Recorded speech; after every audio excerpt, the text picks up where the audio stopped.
मैं तुम्हारे लिए नाश करने वालों को ऐसा गुड़कूंगा कि तुम्हारी भूमि के उपज नष्ट ना करेंगे और तुम्हारी दाखलता के फल कच्चे ना गिरेंगे। की यहाँ का यही वचन है।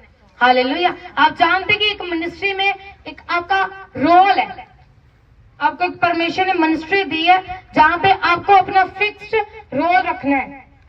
हालेलुया। अब्राहम बिना रेवलेशन के बोने वाला व्यक्ति नहीं था। जब मूसा के द्वारा वो व्यवस्था नहीं भी आई थी तब भी उसे रेवलेशन का पता था कि यदि मैं बोऊंगा तो मुझे पता है।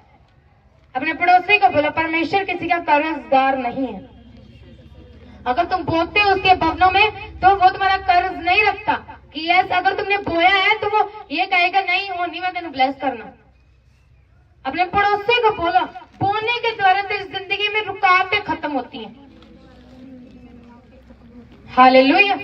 यदि तुम में से हर एक जन बोलता है तो तुम्हारी जिंदगी में जो भी रुकावटें हैं, वो बच्चों की फीस में रुकावटें, जो वो राशन, घर के राशन में रुकावटें, जो गरीबी के श्राप है, वो बोने के द्वारा ही खत्म हो सकते हैं। हालेलुया। अगर आप इस वचन के ऊपर चलने वाली व्यक्ति हो तो आपको ये पता होना चाहिए कि बाइबल के अकॉर्डिंग बोना एक ब्लेसिंग है। ये परमेश्वर की ओर से है। ये किसी मनुष्य, किसी पास्टर ने नहीं निर्धारित किया। पास्टर तो खुद बोल रहे हैं। हालेलुया। क्या तो मेरी बात समझ आ रही है?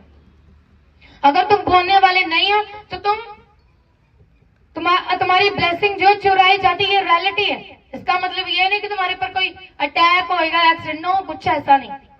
लेकिन एक बोलना एक प्रोसीजर, एक स्ट्रक्चर है। हालेलुया। एक स्ट्रक्चर के अंदर तुम्हें रहना होगा।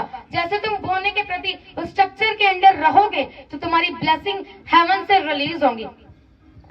लोगों का सामना करना पड़ता है, क्यों? क्योंकि वो उनका इंटरेस्ट बोलने में नहीं होता।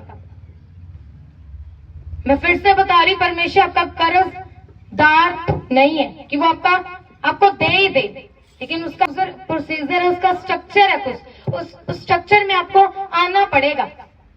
हालेलुया। बहुत सारे लोग कहते हैं कि हमारी ये चीज हो जानी चाहिए फाइनेंशियली, लेकिन क्या आपने पहले प्रॉमिस किया कि परमेश्वर यदि तू मुझे देगा मैं तुझे दूंगी?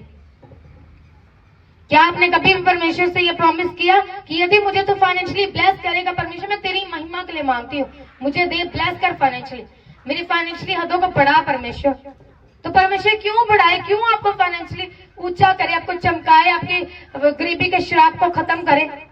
हाँ, अगर आपका डिसीजन मायने नहीं रखता, अगर आपका इंटरेस्ट ही नहीं है बोलने के प्रति, बोलो वो क्यों आपको ऊंचाइयों पर लेकर, क्यों आपके बिजनेस को बढ़ाए? तो परमेश्वर भी कहता मुझे बताओ मैं क्यों बढ़ाऊं, तुम्हें क्यों ब्लेस करूं? आज परमेश्वर को रीजन दो कि परमेश्वर यदि तुम मुझे इस चीज में ब्लेस कर, मैं तेरी महिमा के लिए बोऊंगा। मैं कभी इग्नोर नहीं कहूंगा बोलने के प्रति, कभी मैं तेरा टाइप खाऊंगा नहीं। मांगो सब जन अपनी